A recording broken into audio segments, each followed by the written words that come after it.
Most men don't fail because they're weak. They fail because they were taught the wrong deal. You were told, work hard, be loyal, provide, stay consistent, and in return, you'll get respect, peace, and desire that lasts. Sounds fair, sounds logical, but look at what's actually happening. You're doing more than ever and getting less than ever. Less appreciation, less warmth, less effort, less attraction. And the worst part is you can feel yourself shrinking, turning into the reliable guy she counts on, but doesn't crave. Meanwhile, there are men who give less, explain less, chase less, yet women fight to keep them. Not because those men are better, because they understand something you were never taught. Desire isn't rewarded for effort. Desire is triggered by value, and value isn't what you say you are. It's what your boundaries prove. If you've become too available, too predictable, too forgiving, this isn't about becoming cold. It's about becoming unshakable. Because the moment she believes you'll tolerate anything, the moment she stops fearing loss, respect starts dying, and attraction dies with it. Today, you're going to learn the one mindset that flips the power dynamic without begging, arguing, or playing games. Let's start with the language most successful men understand: economics. A lot of high achieving men bring an investor's mindset into romance. The formula looks like this: the more I invest time, money, attention, effort, the higher the return should be. Love, loyalty, desire, appreciation. That's the expected dividend. That logic works in business. It works in building a career. It works in the gym. It works in skill development. But in attraction and intimacy, that formula can backfire hard, especially when your investment becomes unconditional. Here's why. In relationships, there's an invisible operating system running in the background. Value responds to scarcity and standards. When something is always available, always accessible, always guaranteed, the brain stops treating it as precious. It doesn't matter how good it is. Think about currency. If a central bank prints money endlessly and hands it out every day, the currency loses value. People stop respecting it, not because money is bad, but because it's no longer scarce. Now translate that into your behavior. If you are available 24/7, if you answer instantly no matter what you're doing, if you rearrange your priorities at the first sign of her discomfort, if you cancel your gym, your work, your plans, your friends, if you give reassurance on demand, compliments on demand, attention on demand, you may think you're demonstrating love. She may even say she appreciates it, but your presence becomes oversupplied. And when the supply of your attention exceeds the demand for it, your value drops in the emotional marketplace of the relationship. This is where many men get confused and offended. They say, so you're telling me I shouldn't be loyal? I shouldn't be consistent? I shouldn't be a good man? No, that's not what this is. Consistency is masculine. Stability is masculine. Reliability is masculine. What kills attraction is not stability. What kills attraction is unconditional access. Stability without standards. Reliability without boundaries. Devotion without self-respect. Here's a line you need to remember. Absolute safety without accountability is the enemy of desire. When someone knows you will be there no matter what, your attention stops feeling like a reward and starts feeling like an entitlement. And entitlement is poison.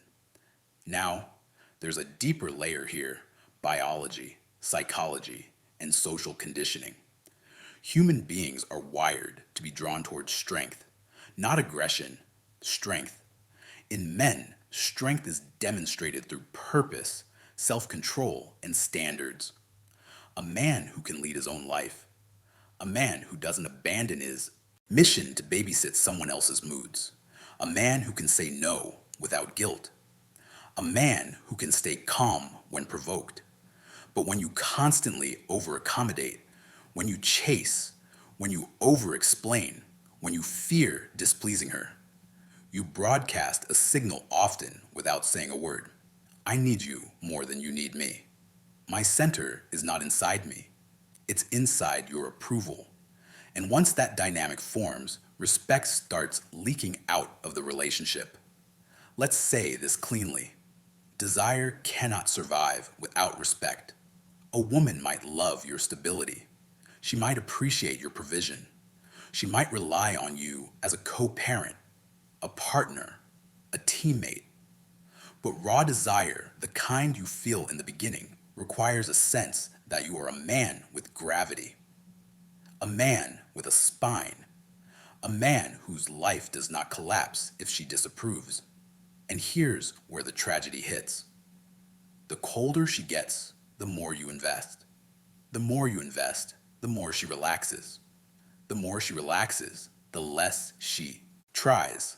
The less she tries, the more neglected you feel. The more neglected you feel, the harder you chase. That cycle destroys men, not because they're weak, because they're trying to solve an attraction problem with a work ethic. You can't outwork a broken dynamic, so what is the exit? You reverse the inflation. You implement what I'll call the scarcity protocol, but understand what that really means.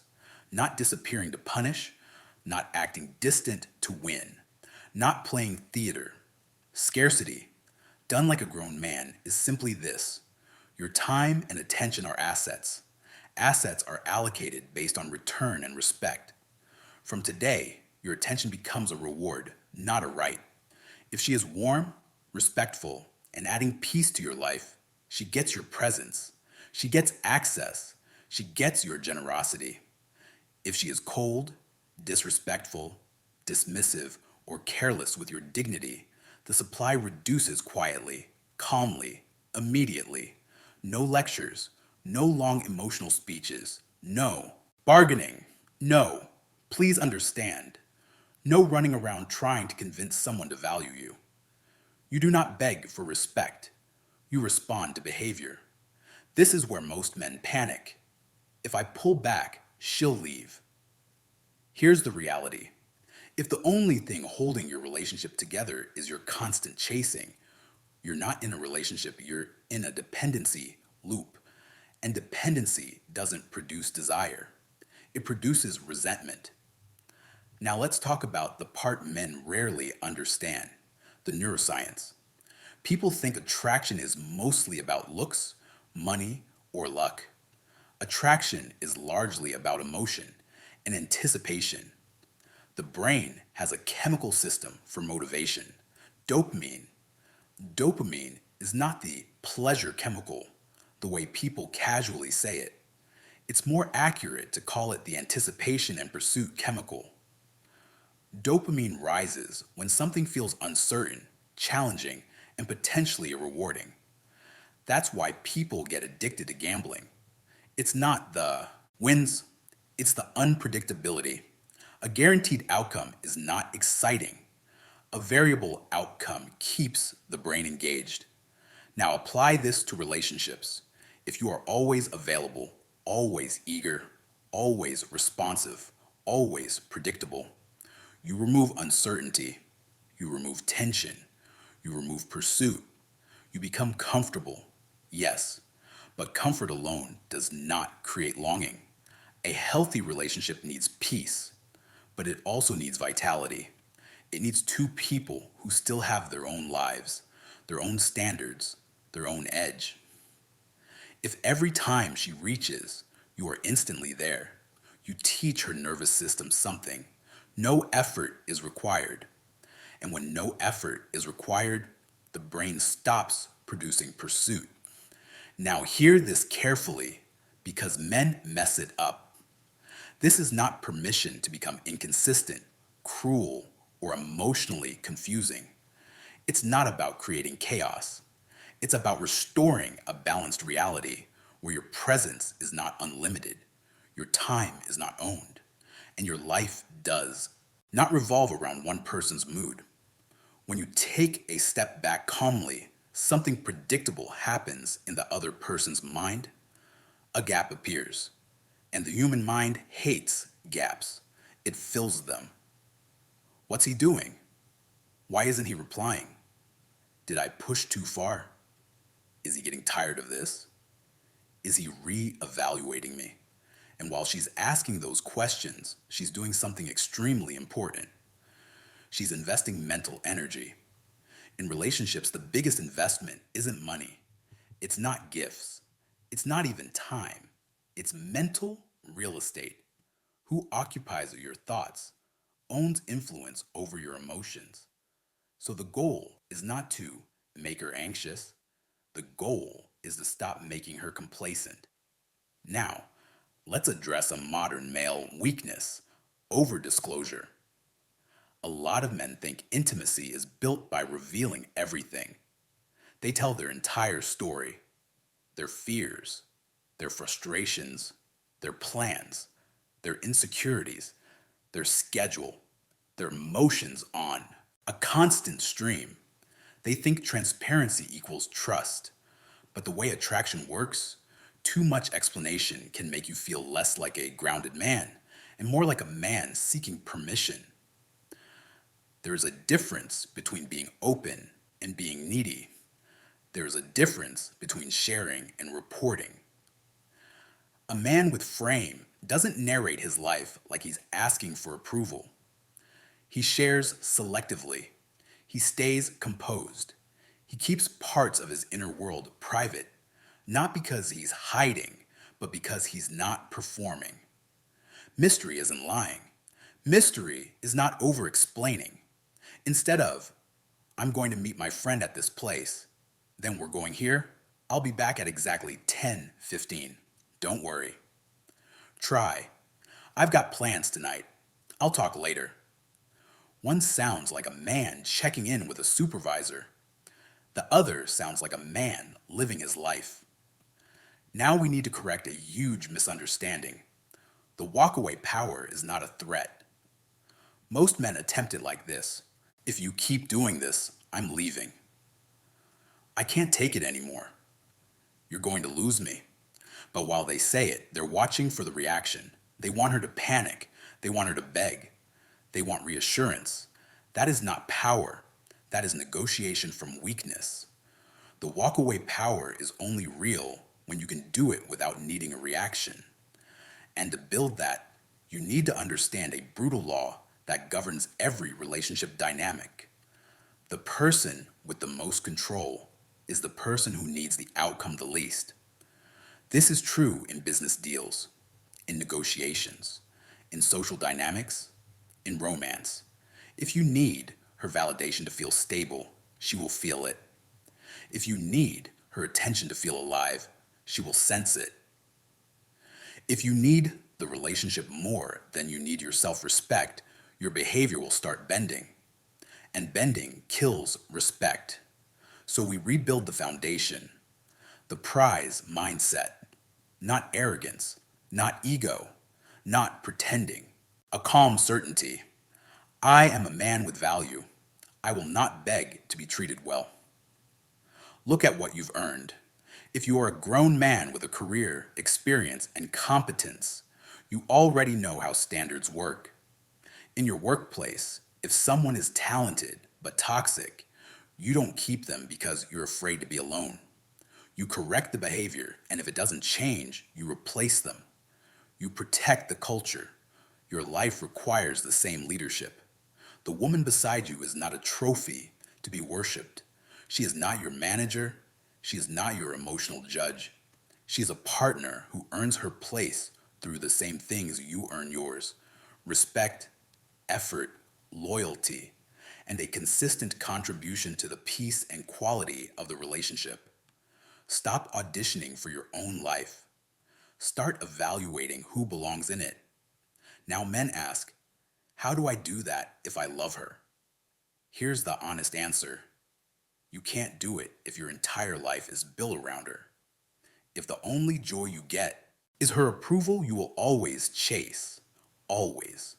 So you build an internal fortress, a mission that matters more than your moods, a brotherhood men you respect and who respect you, a body you train because discipline is confidence in physical form, a schedule you keep because your time is your life, a mind you sharpen because stability is attractive. When your life is full, a woman becomes an addition, not a lifeline. And paradoxically, when she senses she's not your lifeline, her respect rises because she's dealing with a man, not an anxious negotiator. Now we get practical. When a relationship goes off track, she gets cold, dismissive, disrespectful. Most men commit the same mistake. They write the novel. They type long messages explaining their feelings, analyzing her behavior, defending themselves, bringing up the past, trying to make her understand. Stop doing that, not because feelings don't matter, but because text is a terrible place for emotional leadership. Long explanations over text do not communicate strength. They communicate dysregulation. You need to memorize this rule. Never jade. Justify. Argue. Defend. Explain. High status men don't do those things when they're being provoked. If you genuinely messed up, you own it cleanly. You're right. I was wrong. I'll fix it. One sentence. No theater. If you did not mess up and she is testing, accusing, or escalating, you do not plead your case like you're on trial. You stay calm. You disengage. You let the storm pass without you feeding it. Silence used with composure is powerful because it refuses to join the chaos. Now, the walkaway strategy has levels. It's not one size fits all. Mature men need calibrated responses. Level 1, strategic withdrawal. Use this when the problem is mild but consistent. She's getting lazy with effort. She's taking you for granted. She's giving short replies. She's canceling plans casually. She's showing low-grade disrespect. She's testing your boundaries. The goal is not punishment. The goal is rebalancing. You reduce access so the relationship stops running on entitlement. Execution looks like this. Match investment. If she gives minimal effort, you stop giving maximum effort. If she takes hours to reply, you don't act like a hostage, waiting by the phone.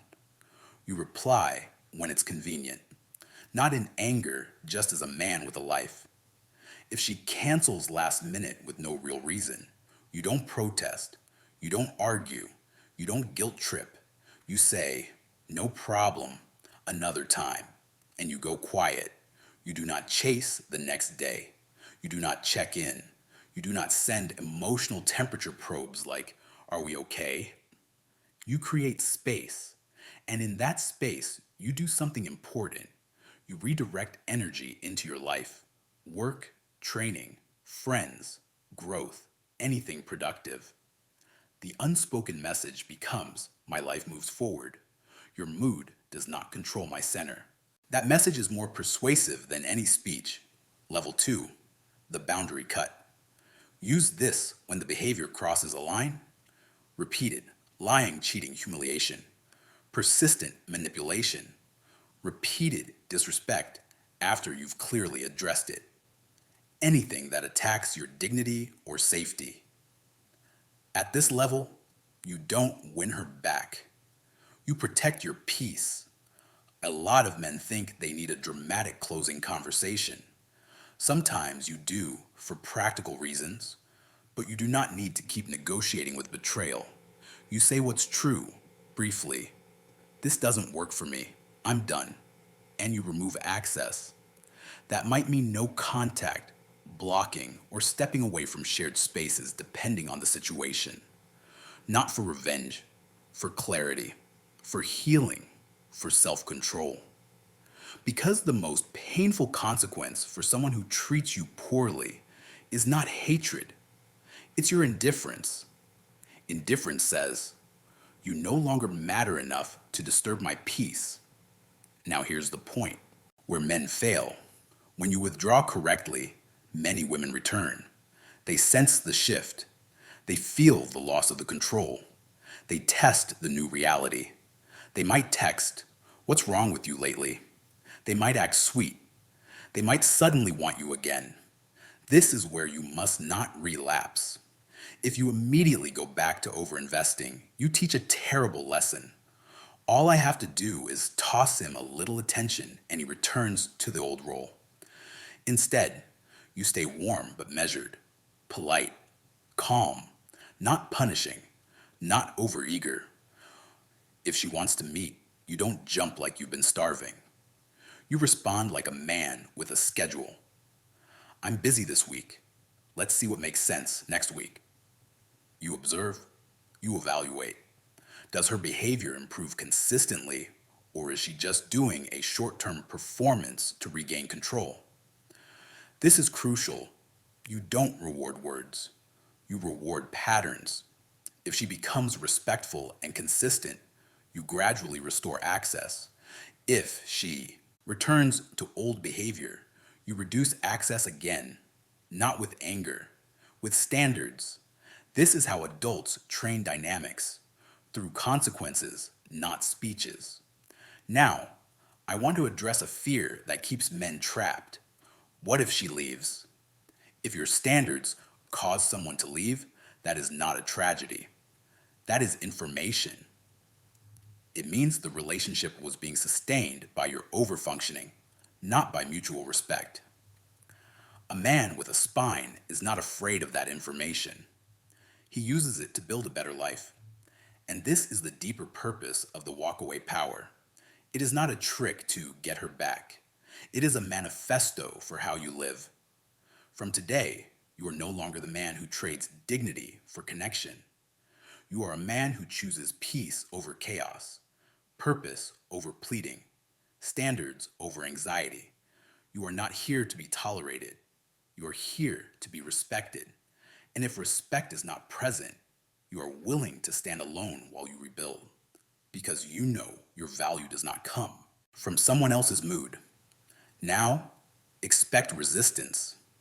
When you change, the system panics, not because you became bad, because the old dynamic benefited someone.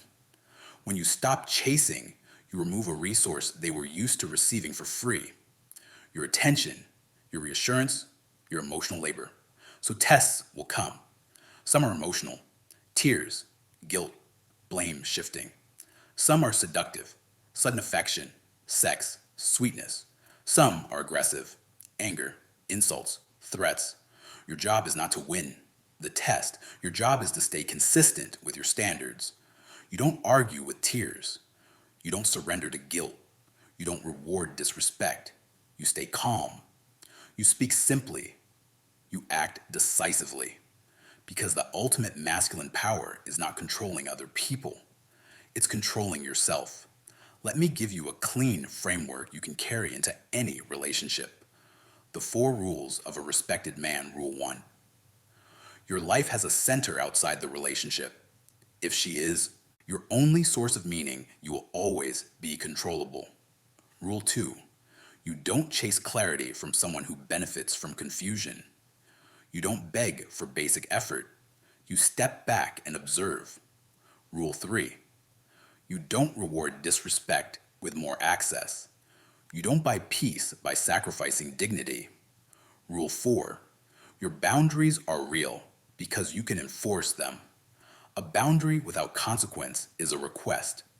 A boundary with consequence is leadership. Now, understand the difference between maturity and games. Games are emotional. Maturity is calm. Games seek control. Maturity seeks alignment. Games punish. Maturity withdraws access and protects peace.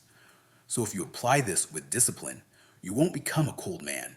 You will become a clear man. And clarity is attractive because clarity signals strength. It signals self-respect. It signals that you are not easily bent. Now, I want to end with a truth that many men need to hear. Being a good man is not the problem. Not the being a good man without standards is the problem. Kindness is not weakness. Kindness without boundaries becomes self betrayal. Provision is honorable. Provision without respect becomes exploitation. Loyalty is rare. Loyalty to someone who treats you poorly becomes a cage. So rebuild the contract, not the childish contract that says, if I do everything right, she owes me desire. That contract is fantasy. Build the adult contract. I will show up as a strong, steady, respectful man. I will lead my life with purpose. I will give love where love is returned with respect. And I will remove access from anyone who treats my presence like a guaranteed utility. That is the walkaway power, not leaving to threaten, leaving because you know your worth, not withdrawing to manipulate, withdrawing to restore balance and protect dignity, not playing a role, becoming the man you were supposed to be before you started bargaining for basic appreciation. Your life is a castle, not a prison, not an open door policy for disrespect. The gate is not locked. People can enter, people can leave, but you are the gatekeeper. And the moment you truly accept that calmly, fully, without fear, you will stop living like you're trying to be chosen.